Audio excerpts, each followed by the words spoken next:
Richard III was the last English king to die on the battlefield. Wearing his crown, he made himself the clear target for the soldiers of his enemy, Henry Tudor. Richard charged straight for Henry and cut down the Tudor flag, not to mention the man holding the flag. But his horse was brought down, and he was chopped to bits by Henry's soldiers. The old story that the crown was found hanging on a thorn bush and handed to Henry is probably untrue. But here's a fascinating fact. Richard was buried in an unmarked grave. His stone coffin was paid for by Henry Tudor, who went on to become Henry VII. There is a story that the coffin became a horse trough for many years. Later it was broken up to make steps for a pub cellar.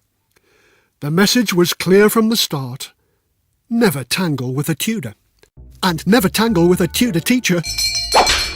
My school days were bad. Tudor schools were even worse. Tudor school lessons went on from dawn till sunset with just one break for school dinners. If you lived a long way from the school, you'd have to get up in the dark so you had time to walk. The roads were cold and muddy, dark and dangerous on the short winter days. And the rules were rotten.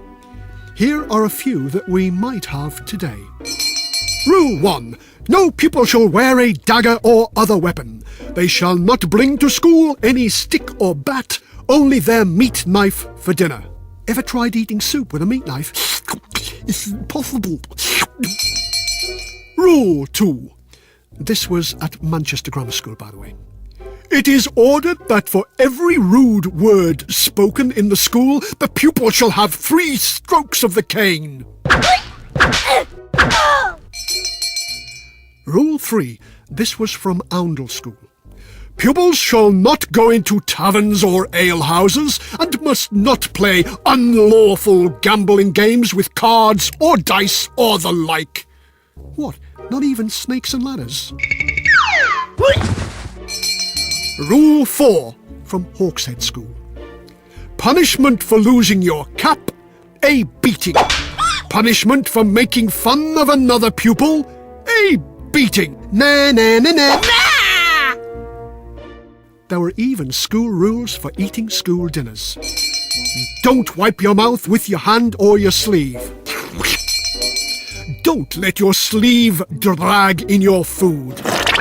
Don't lean on the table. Don't pick your teeth with your meat knife. Punishment for breaking the rules? A beating, of course. But the good news was the healthy school meals you got. For breakfast you got bread and butter with a little fruit. For lunch, dry bread, meat and weak ale. And for tea, some dried fruit and nuts or fresh fruit in the summer. Healthy eating. It's a pity King Henry VIII didn't try it.